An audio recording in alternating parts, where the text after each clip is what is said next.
안녕하세요, 김지한입니다.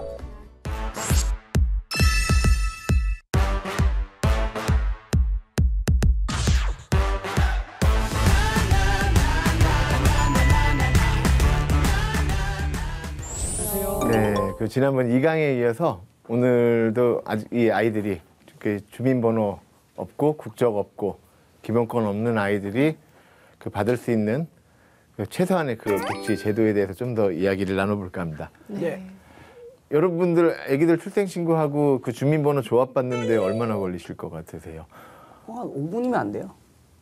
금방 될 것 같은데. 그래도 하루는 맞아요. 걸리잖아요. 주민번호가 그 자리에서 주민센터 그대로 조합을 해주시더라고요. 같은 방식인데 어느 날 갑자기 그냥 아기 아빠가 가정법원 무슨 서류하고 유전자 검사 결과지라고 대충 가져와서 사회복지 전산번호 주세요. 그럼 모르시는 분들이 태반이라는 거예요. 모르는구나. 일하시는 네. 분들 중에 그렇죠. 이게 뭐지 이런 한 번도 안 해본 근데 사람. 이게 또 잘못 얘기를 하면은 공무원분들이 일을 못 하신다, 업무 파악이 아니 이렇게 오해하시면 안 돼요. 그분들이 처리해야 되는 업무들이 엄청 많아요. 우리도 각자의 직업이 있으시겠지만 또 학생도 있으실 거고 이분들이 그 분야에 대해서 모두 전부 다 빠삭하게 잘하시는 건 아니잖아요. 그렇죠. 정말 많이 해본 일은 그만큼 잘하실 거고 너무 드문 케이스들은 그렇게 모르신단 말이에요. 근데 이제 문제점으로 꼬집고 싶은 거는 공무원분들이 모른다라는 게 아니라 이렇게 몰랐을 때 그런 자기네들 자체 컴퓨터라든지 뭔가를 우리가 네이버에다 뭘 물어보듯이 그분들도 그런 게 있을 거 아닙니까? 근데 그렇게 했을 때 뭔가 이렇게 한 번에 1년에 그럼 처리 지침 같은 거, 처리 규정 같은 거 이런 게 없나 싶을 정도로 예, 너무 지자체마다 틀리다라는 거예요. 통일된 이런 미혼부 출생신고 못한 미혼부의 자녀가 오면 이렇게 하면 된다라는 무슨 이런 게 있으면 참 좋겠는데 서울에서 1시간 걸리는 다른 지역에 가서 해봤더니 거기는 그날 나왔어요. 근데 서울에서 2시간 걸리는 다른 동네를 갔더니 거기는 3주가 걸려도 이게 안 나오는 거예요. 네? 가정법원까지 가는데도 오래 걸렸고 가정법원에 접수가 돼서 판사한테 보정명령을 받고 다른 유전자 검사까지 끝내는 것까지도 한 3주에서 한 달 걸리거든요. 그렇게 또 시간을 보냈는데 지자체에 갔더니 이 사회복지 전산관리번호가 또 안 나오고 있는 거예요. 답답하죠. 그러니까 빠른 데는 하루 이틀, 느린 데는 2주, 3주. 평균적으로는 3일에서 일주일 정도 걸리는 것 같고요. 그래서 왜 그럴까요? 이게. 마찬가지로 또 이 사회복지 전산관리번호를 받았어요. 그걸 받으면 이제 이걸 가지고 지역마다 이 건강보험 지사가 있어요. 지사. 예, 다 아시죠? 그 지사를 찾아가야 돼요. 지사를 찾아가서 이러이러한 절차로 이러이러한 내용으로 이런 걸 받아왔으니 우리 아이가 건강보험을 적용받을 수 있게 좀 해주세요라는 거를 얘기를 드려야 되고 그러고 그냥 나오면 또 안 돼요. 이게 또 안 돼. 네. 뭐 이렇게 많어. 나를 이렇게 내가 처음 이걸 문의를 하고 이런 것들을 요청을 했던 그 담당 선생님을 알아야 돼요. 선생님 성함이라도 알아야 되고 두 번째는 그 선생님한테 이게 적용이 가능하면 내가 이 아이랑 주로 다니는 소아과는 우리 동네 요 소아과니까 이 소아과에도 좀 알려주세요를 부탁을 해야 돼요. 아 그래요? 왜냐면 그 소아과에는 간호사분이나 원무를 담당하는 직원분이 모를 수 있잖아요. 저기 그냥 등록하면 끝나는 게 아니고 그분들도 이런 경우에는 아기가 주민번호가 없는 아기가 왔을 때는 아빠의 주민번호 대신 처리를 해서 병원에서 또 이 보험공단에다 어떻게 청구를 해라라는 그런 게 있을 거 아니에요. 그런 거를 또 알려줘야 돼요. 네. 그냥 그런 걸 확인 안 하고 만약에 그냥 신청만 하고 대견이 하고 병원에 가보면 모르셔서 처리가 안 되거든요. 그러면 또 그 병원에서 다시 보험공단 지사에 전화를 해야 되는데 전화를 해서 전화 받으신 분이 아까 내가 상담한 그분이 아니면 또 복잡하구나. 또 모르시는 거예요. 그럼 또 처음부터인 거죠. 그러니까 이런 것들은 근데 어쩔 수 없어요. 이런 것들은 아빠들이 고생해야 되는 게 맞는데 그래도 좀 이왕이면 편하겠죠. 여기서 굳이 이런 거를 얘기를 드리는 거는 누가 이 방송을 볼지 모르잖아요. 예, 또 이 내용이 직접적으로 필요하신 분이 볼 수가 있으니까 이렇게 한번 말씀을 드리는 겁니다. 예, 너무 좋은 제도예요. 너무 좋은 제도고 정말로 그 주민번호를 기다리고 국적을 기다리는 아이에게는 너무나도 필요한 복지 제도인데 이왕 이렇게 좋게 만들어주신 복지 제도가 정말 사각이 없이 적용이 돼서 예, 뭐 조금은 많이 좀 부족하고 어려운 상황 속에 있는 가정이지만 하루하루 나아지고 발전하는 삶을 살 수 있는 그런 발판이 될 수 있었으면 좋겠습니다. 요거는 우리 저 여성가족부의 홈페이지에 나와 있는 내용입니다. 보면 출생신고 완료 전이라도 미혼부 자녀의 복지급여 건강보험 가능합니다. 나와 있어요. 네. 나와 있고 이렇게 뭐 출생신고를 못한 경우에도 사회복지 전산관리번호를 부여받은 아동은 지원 자격을 갖춘 것으로 인정하여 지원. 여기서도 얘기하죠. 저걸 받아야만 된다고. 저거를 받으려면 또 어떻게 해야 된다. 그래서 한부모 아동 야두비도 주고 뭐 하는데 이런 절차들도 자세하게 설명을 해주셨고, 예, 그리고 뭐 또 얼마 준다 뭐 이런 것들 해놨어요. 또 건강보험에 대해서도 생후 1년 이내 출생신고를 완료하지 못해도 미혼부가 건강보험 가입자일 경우에 적용을 해주겠다. 근데 또 이 미혼부가 그럼 건강보험 자격을 상실해버리면 못 받는다라는 얘기가 될 수가 있는 거예요. 또. 작년에 이제 그 우리나라에 국무조정실이라는 부처가 있더라고요. 예, 거기를 갔어요. 여기를 가서 이제 법무부에서 한 분 나오시고 여성가족부에서 한 분 나오시고 보건복지부에서 한 분 나오셔서 이렇게 토의를 했어요. 토론을 해서 요런 지금 제가 여러분들한테 지금 현실에 대한 문제가 그래서 이 자격조차도 받는 게 너무 어려워서 그래서 너무 힘들다 이런 얘기를 했었고 그래서 뭐 어쨌든 여성가족부하고 보건복지부에서는 요거를 좀 반영을 해서 좀 더 수월하게 이 사회복지 전산관리번호 받고 이런 인시복지제도를 만들 수 있는 거를 방안을 마련하겠다라고까지는 말씀하셨는데 아직 방안이 마련됐는지는 모르겠고 예, 그게 좀 빨리 좀 더 예, 아이들이 좀 수월하게 받을 수 있게 되지면 좋겠습니다. 유전자 검사의 공적 개입과 주관. 예, 요즘 제가 많이 저는 진짜 어디 나가면 제가 뭐 법을 만든 사람 아니에요. 국회의원분한테 법을 만들어 달라고 졸랐던 사람이고요. 예, 제도를 만든 사람도 아닙니다. 이러이러한 제도가 있으면 좋겠다라고 이제 그렇죠. 뭐 중앙부처나 뭐 이런 행정부처에다가 또 가서 쪼르는 사람이에요. 예, 쪼르는 걸 잘했던 사람인 것 같아요. 뭐라도 결과물을 만들었으니까. 요즘 제가 쪼르고 있는 겁니다. 어찌 보면 위험한 말이에요. 유전자 검사를 공적 기관이 개입을 해서 주관을 한다? 일반인이 아니라 그냥 평범한 우리 그게 아니라 지금 앞서 얘기했던 우리 미혼부 자녀의 그런 상황에 대해서만큼은 좀 이 유전자 검사를 공적 개입하고 주관해야 되지 않겠냐라는 걸 주장을 하고 있는데 좀 내용을 보겠습니다. 미혼부는요 본인이 아직 법적으로 미혼부이고 뭐 이게 아니라 나는 얘 아빠예요. 생물학적이고 의학적으로 아빠예요라고 주장을 하는 사람이고 아이는 그냥 그 주장을 하는 사람의 보호하에 있는 아이예요. 친권이 있는 사람도 아니고 아직 증명된 게 하나도 없어요. 근데 이 사람이 혼자서는 유전자 검사를 할 수가 없어요. 그 이유는 생명윤리법이란 법에 의해서 예, 이 미성년자의 유전자 검사는 친권자 모두의 동의가 있어야 되기 때문이죠. 그래서 그 좀 유전자 검사를 하려면 이 아이가 출생신고를 위한 소송에 접수를 하는데 특별 대리인으로 선임이 되거나 아니면 판사님으로부터 이 사건 진행을 위해서 아빠라고 주장하는 당신과 당신이 보호하고 있는 그 아동이 유전자 검사를 해 오시오라고 하는 보정 명령서가 있어야지만 유전자 검사 업체에서 검사를 해줄 수가 있어요. 이게 쉽지가 않으니까 그냥 느낌상 또 내 아이라고 얘기를 해주고 갔으니까 그걸 믿고 그냥 믿어버리고 그 아이를 데리고 있는 거죠. 근데 이 친생부 상황에 따라서 친생부가 어떤 경제적인 여건과 정신적인 문제와 뭐 아니면 그 좀 다른 또 여러 가지 문제들로 인해서 가정법원에 바로 가지 못하는 경우가 많다라는 거죠. 빨리 가시는 분들이 뭐 몇 달 만에 가시는 거고 저한테 찾아오시는 분들 중에 좀 늦게 오시는 분들 중에는 아이를 8살 됐을 때 데리고 오신 분도 계세요. 네, 그때까지 가정법원도 못 가보신 거예요. 어떻게 키우셨네요, 8살까지? 그리고 막 5살 됐을 때 오시는 분, 7살, 그러니까 진짜 정말로 0세부터 8세까지 다 만나봤어요.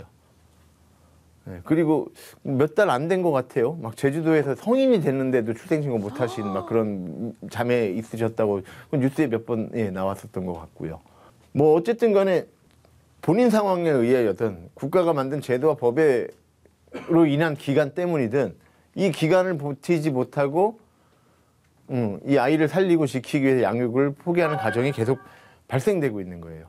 그러니까 뭐 이런 유전자 검사 하나 받는 것조차도 어렵다 보니까 뭐 계속 얘기를 드리지만 애가 어린이집만 갈 수 있어서 경제활동 가능하거든요. 그리고 나라에서 이 어린이집을 갈 수 있게 해주게 하겠다라고 하는데 전제 조건이 유전자 검사 결과지가 있다라고 하니까 그거를 개인이 자신의 어려운 상황에 따라서 시간이 막 몇 달이 걸릴 수도 있고 몇 년이 걸릴 수도 있도록 개인한테 방치하고 놔두지 말고 네가 국적도 없고 기본권도 없는 아주 어린 아이를 친권이 없는 성인 남자가 데리고 있으면 지들이 알아서 유전자 검사를 해올 때까지 나라가 기다릴 게 아니라 이 사람이 이 아이를 보호하고 있어도 돼? 라는 그런 의문점을 가지고 정말로 이 사람이 이 아이를 데리고 있어도 되는지를 누군가는 확인해야 될 거 아닙니까? 맞아요. 빨리 확인을 해주고 유전자 검사를 했는데 친자가 일치하네? 그러면 빠른 그런 뭐 임시복지가 됐든 아니면 정말 기본권이 됐든 주민번호가 됐든 뭔가를 빨리 할 수 있도록 도와주는 게 더 효율적이고 맞지 않느냐라는 말씀을 드리는 거예요. 어쨌든 간에 지금 나라 법상 주민번호는 못 받으니까 그럼 임시복지 번호라도 받아야 되니까 사회복지 전산 관리 번호라도 받아야 되니까 그거 얼른 주고 아이 어린이집이라도 보내고 아빠 경제활동 할 수 있게 해주셔야죠. 그게 더 맞죠. 좋은 복지죠. 한번 생각해 보세요. 친권이 없는 성인이 친권자의 동의 없이 아동을 보호하면 불법이죠. 불법 같죠. 불법 아니에요? 엄밀히 따지면 불법은 아니래요. 아동의 친권자가 누군지 모를 때. 정말 이 아동이 신원불명의 있을 경우에는 누가 됐더라도 애기는 보호하고 있는 게 맞는데, 근데 누가 봐도 상식적으로 그래도 이건 맞지 않는 것 같죠. 네. 만약에 우리 루카스님께서 루카스님의 아이를 그 부인분이나 루카스님의 동의 없이 그냥 누가 데리고 가서 놀아주겠다고 맛있는 거 사주겠다고 정말 유괴나 납치가 아니라 나쁜 일을 하려는 건 아닌데 그냥 너무 이쁘고 좋아서 애랑 놀아주고 싶어서 그러고 막 데리고 놀고 있어요. 네. 그게 용납이 되십니까? 한 이틀까지는 괜찮은데. 고맙다고 따로 용돈도 주실 것 같은데. 근데 그것도 이제 본인이 인지를 그 상황을 그렇죠. 알고 인지를 네. 하니까 가능한 거잖아요. 정말 우리나라는 아동이 더더군다나 신원불명이래요. 예. 누구의 자녀인지도 모르고 애가 누군지도 우리나라 애인지 아닌지도 모르겠고 어쨌든 애를 친권이 없는 성원이 보호를 해도 되는지 안 되는지를 확인하는 시스템과 제도 자체가 없는 거예요. 요거는 정말 문제 있어 보이지 네. 않습니까? 예?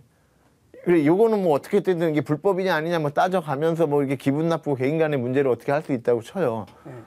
근데 지금 우리나라가 가지고 있는 이런 행정력으로 우리나라 가지고 있는 이런 복지 이런 제도와 이런 시스템 가지고 이거에 대한 시스템이 없다라는 게 뭐 좀 그렇죠. 예. 그렇죠. 예, 이게 없기 때문에 아이가 기각되면 나 몰라라예요. 그 아이가 보호시설로 가지는지, 아니면 그냥 그 아빠가 그냥 데리고 있는지, 그 아빠가 유기를 했는지, 데리고 동반 자살을 했는지를 아무도 확인을 안 해요. 진짜 완전한 사각지대네요. 그러게. 네. 학대당하는 애들도 많을 텐데 잘못하면 또. 그렇죠. 학대로 갈 수 있는 상황이 벌어지는 거죠. 네. 학대가 아니라 뭐 그치, 유기도 학대니까. 그냥 그대로 가정이 깨져버릴 수 있는 위험도 가는 거고. 이렇게 중요한 조건이라고 하면 이게 그 임시복지라도 받는 중요한 조건이라도 하면 그리고 또 이게 그 가정이 경제활동을 할 수 있는 기초가 되니까 우선적으로 해주는 게 더 효율적인 거 아닌가요? 맞습니다. 예. 아동 보호가 너무나도 중요한 우리나라에서 정말 이 아동의 안전을 위해서라도 정말 꼭 필요하다라고 그렇게 지금 국가에 조르고 있습니다. 네. 개인이나 그러니까 친부나 친모한테 그냥 자유롭게 유전자 검사를 할 수 있는 권한을 주자는 얘기는 아니에요. 뭐 이렇게 누구나 막 이렇게 아무나 뭐 이렇게 할 수 있는 게 아니라 이 아주 특수한 경우, 특히 이런 예외적인 경우에 한해서는 유전자 검사를 공적으로 개입을 해도 누구나 다 이거에 대해서는 뭐 공감하고 동의하지 않을까 싶은 거죠. 자식을 가지고 있는 부모라고 하면 이런 상황에 처한 아이가 있다라고 하는데 이 아이가 보다 나은 복지와 보다 좋은 보호를 받기 위해서는 그래서 유전자 검사를 공적 기관이 하겠다라고 하면 그걸 누가 반대를 하겠냐는 거죠. 그럼에도 불구하고 되게 조심스러워하고 있는 게 좀 우리나라 그 뭐 정부나 기관의 현실이기는 해요. 조심하는 건 좋은데 당연히 신중한 건 당연히 신중해야 되는데 그만큼 또 아이들이 피해 보고 있는 아이들이 위태로운 시간이 너무 길어지니까 예. 고민해봤어요. 개입 가능한 공적 기관이 뭐 어디쯤 될까? 뭐 구청급 지자체가 될 수도 있고 지역마다 이제 아동보호 전문 기관들이 있잖아요. 그리고 경찰서 여성 청소년계도 있을 것이고 뭐 또 지역마다 있는 가정법원이 뭐 이걸 또 할 수 있을 것이고 뭐 할 수 있는 기관들은 많을 것 같아요. 누구 한 군데만 맡아주시면 뭐 아니면 이들이 전부 다 할 수 있다 이렇게 해주시던지 예, 이렇게 되면 좋겠습니다. 이거를 처음 고민을 하게 된 게 실제 저한테 상담 왔던 사례 때문이에요. 5살 된 아이를 데리고 있는 아빠가 전화가 오셨어요. 근데 아버님 나이가 60살이신 거예요. 나이가 좀 있어요. 이것도 이제 저한테 들어온 경위도 재밌어요. 이 아버지는 그 본인이 살고 있는 지역에는 어느 국회의원 사무실에서 이 아버지 사실을 인지를 했대요. 이 아버지랑 아이의 이야기를요. 네. 그래서 이분 보고 도와달라고 국가에 있는 그 공공기관에다 연락을 한 데가 대통령 직속 기관 중에 저출산 고령사회위원회라는 데가 있어요. 네, 뭐 아마 출생신고 뭐 이런 문제니까 출산하고 관련됐으니까 글로 했나 봐요. 그랬더니 저출산 고령사회위에서는 당연히 주무부처인 여가부로 내렸죠.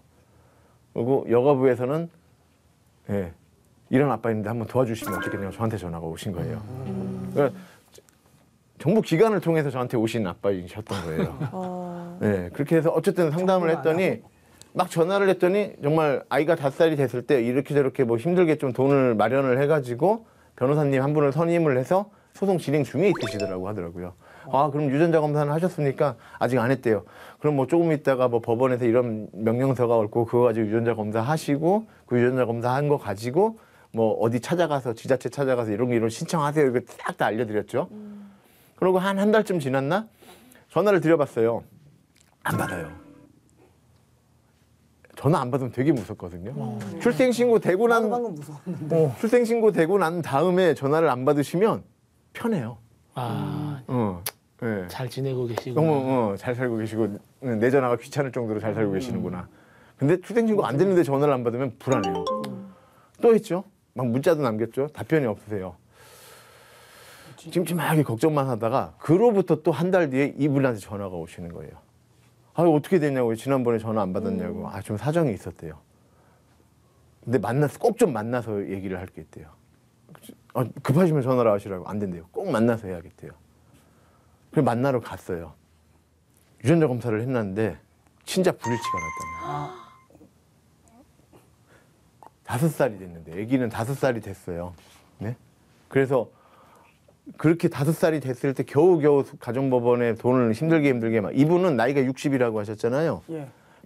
암 수술 받으시고 계속 그 암에 대한 항암 치료를 받고 있는 중이시고 이 아기를 주민번호 없는 아기를 키우려고 원래는 뭐 이렇게 그 건축 재료 같은 거, 건축 자재 같은 거 판매를 하시는 그런 개인 사업을 하셨던 분이신데 이 사업을 제대로 관리를 못 하시니까 사업도 망하시고 아기는 아기대로 계속 돌봐야 되니까 막 뭐 사업은 사업대로 망하시고 병은 병대로 생기시고 나이는 나이대로 또 많으신 거예요. 이분은 그 중국인 여성분하고 이렇게 만나셨던 거였는데 출산할 때 같이 분만실에 들어가서 아이를 받기까지 했대요. 철석같이 자기 자식이라고 믿고 살아와셨던 거예요. 근데 2달 동안 한두 달 동안 불일치된 동안 고민을 하시다 저한테 물어보신 게 소송은 이미 기각됐고 취하가 됐고 성립이 안 돼 버리니까 자기 자식이 아니잖아요. 아니니까. 자식이 아니니까. 네. 얘를 내가 계속 키우려면 어떤 방법이 있습니까? 이러시는 거예요.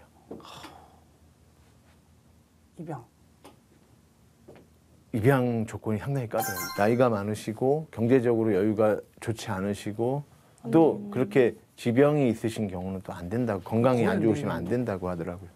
입양 못 해요. 아 근데 이 상황에서 죄송한데 지금 이렇게 기각 나면 불일치 됐잖아요. 예. 그럼 출생신고 안 돼요?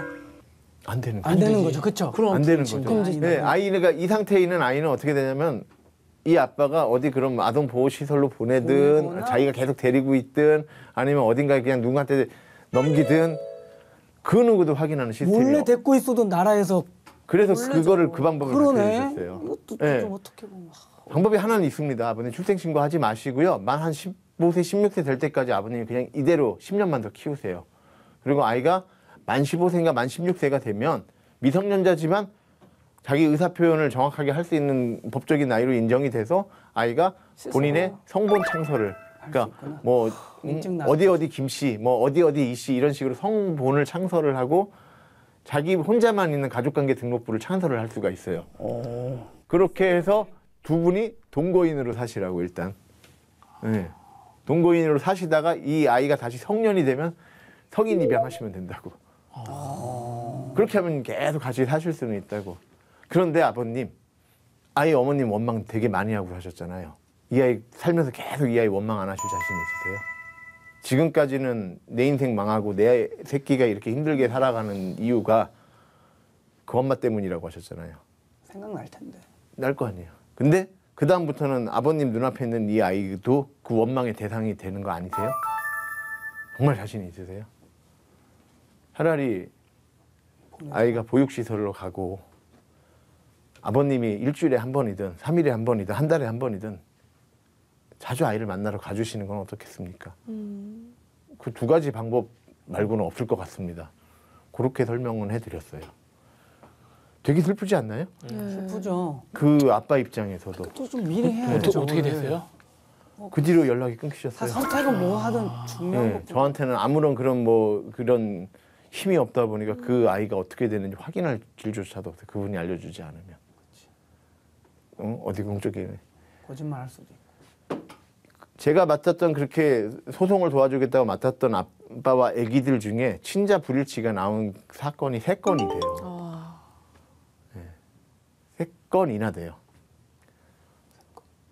제가 지금까지 아기들 80명이 조금 안 되게 출생신고 소송을 도와줬거든요. 근데 그 중에서 3건이나 되는 거예요. 제가 못 만난 미혼부와 미혼부의 자녀가 더 많아요. 네, 제가 아예 만나지조차 못한, 전화 한 통도 못한 그 속에 또 이런 일이 없겠어요? 당연히 있겠죠. 그리고 그렇게 밝혀진 아이들이 과연 어떻게 조치가 됐을지를 정말 아무도 모른다라는 거예요. 뭔가 사건이 발생돼서 안 좋은 사건으로 떠오르면 알 수가 있는 거고 그렇지 않으면 예전에 몇 년 전에 이 경기도권에 있는 한 등산로에서 아주 낮은 등산로에서 등산로 바로 옆에 어떤 산짐승인지 들고양인지 뭔지는 모르겠지만 어떤 짐승이 땅을 막 파헤치는 흔적이 있대요. 그리고 그 흔적에서 이 작은 애기 유골이 나왔어요. 그래요.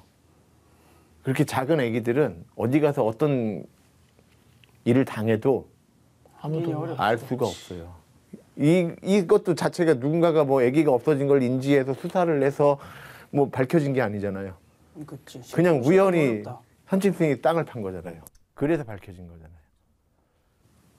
이 아빠도 5년 동안 많은 거 잃었죠. 맞아요. 예. 좀 이런 일찍 아빠들. 했으면. 예. 차라리 애초에 처음에 딱 국가나 지자체가 인지를 해서 뭐 애기 뭐 한두 달 됐을 때 인지를 해서 유전자 검사를 했으면. 유전자 검사 바로 시작을 했으면 그래서 불일치가 나왔으면 애기는 애기대로 보호 맞아요. 조치를 취하고 아빠는 아빠대로 원래의 삶으로 보내드릴 수 있는 예, 그런 골든타임 뭐 이런 게 적용될지 모르겠지만 그런 것도 있을 수 있고요.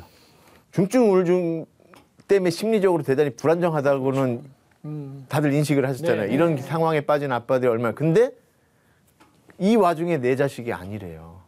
제가 예를 들은 그 아버님은 나이도 있으시고 아이에 대한 그래도 기른 정이 크셔서 되게 좋은 쪽으로 저한테 문의를 주셨지만 어떤 길입니까? 예. 원래 이 아이가 내 아이로 알고 있고 친자 검사하기 전까지는 중증 우울증을 앓고 있고 막 심리적으로 불안정하고 떠나간 이 아기 엄마에 대한 막 분노와 원망에 가득 차 있는데 예? 그게 이 분노와 원망이 이제는 바뀌어요.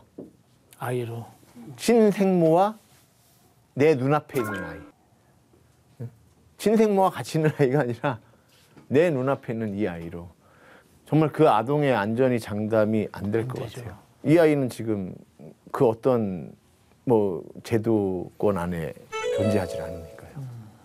네? 그렇기 때문에 정말 이런 상황의 아동에 대해서는 정말 친권이 없는 사람이 아이를 보호하고 있다. 무조건 분리하자라는 얘기가 아니라 유전자 검사 오늘 이 시료를 이 검체를 채취를 해가면 결과는 하루면 나와요. 검사 결과지가 나오는데 한 2, 3일 걸리는 거고 검사 결과는 금방 나오거든요. 어렵지도 않고. 이 아주 특수한 경우, 특히 이런 예외적인 경우에 한해서는 이 유전자 검사가 꼭 공적 기관이 필요하다는 얘기를 드립니다. 일단 이번 세 번째 강의는 이 필요성에 대해서 말씀드리는 걸로 끝내도록 하겠습니다. 네, 감사합니다. 감사합니다. 감사합니다.